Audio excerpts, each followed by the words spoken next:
তত্ত্বাবধায়ক সরকার পুনর্বহালের রায় দেশে নতুন দিগন্ত উন্মোচন করবে বলেছেন বিএনপির স্থায়ী কমিটির সদস্য আমির খসরু মাহমুদ চৌধুরী। বলেন, এই রায় বিএনপির দীর্ঘদিনের আন্দোলনের সফলতা। আর দলের সিনিয়র যুগ্ম মহাসচিব রুহুল কবির রিজভী বলেছেন, শেখ হাসিনা আজীবন ক্ষমতায় থাকতে তত্ত্বাবধায়ক সরকার ব্যবস্থা বাতিল করেছিলেন। জাহাঙ্গীর আকন্দ রিপোর্ট। জাতীয়তাবাদী ছাত্রদলের উদ্যোগে ঢাকা বিশ্ববিদ্যালয়ের কলাভবনের সামনের বটতলায় ফ্রি মেডিকেল ক্যাম্প ও স্বাস্থ্যসেবা কর্মসূচির উদ্বোধন করেন বিএনপির স্থায়ী কমিটির সদস্য আমির খসরু মাহমুদ চৌধুরী। এ সময় তিনি বলেন, তত্ত্বাবধায়ক সরকারের অনুপস্থিতিতে যে ত্যাগ স্বীকার করতে হয়েছে, আগামী নির্বাচনের আগে সেই সংকট আর থাকবে না।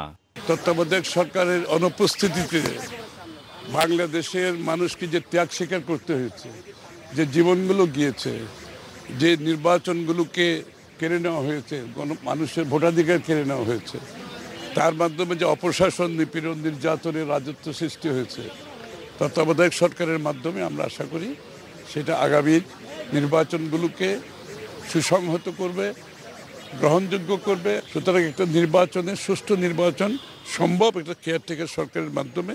এইখানে জাতীয় একটা ঐক্যমত আছে, সবচেয়ে ভালো কথা হচ্ছে সেই জায়গাটায় এই ঐক্যমতের মাধ্যমে আমি আগামী গণতন্ত্র বাংলাদেশে আমার মনে হয় একটা নতুন দিগন্তের দিকে আমরা যাচ্ছি। তত্ত্বাবধায়ক সরকার ফেরত এসেছে এবং এটা আমরা কিভাবে গঠন করব সেটা আলাপ আলোচনার মাধ্যমে। এদিকে জাতীয় প্রেস ক্লাবে এক আলোচনায় আমির খসরু মাহমুদ চৌধুরী বলেন, নির্বাচন বানচালের সব ধরনের অপচেষ্টা চলছে। অন্তর্বর্তী সরকারকে কেয়ারটেকার সরকারের মোডে কাজ করার আহ্বান জানান তিনি। অন্যদিকে কৃষিবিদ ইনস্টিটিউট মিলনায়তনে গুম খুনের শিকার পরিবারের সদস্যদের চিকিৎসা সহায়তা দিয়েছে আমরা বিএনপি পরিবার।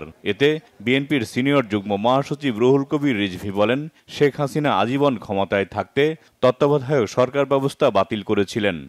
গণতন্ত্রের পথ চলার জন্য বাংলাদেশে কেউ যাতে আবার নতুন করে ফ্যাসিস্ট হয়ে না উঠতে পারে, তার জন্য আমি মনে করি আজকের এই রায়টি অত্যন্ত ইতিবাচক এবং আবারও গণতন্ত্রকে প্রাণবন্ত করার জন্য এবং গণতন্ত্রের যে আমি যে প্রাণ ভোমরার কথা বললাম, সেই প্রাণ ভোমরাটা আবারও পুনরুজ্জীবিত হলো আজকের এই রায়ের মধ্যে।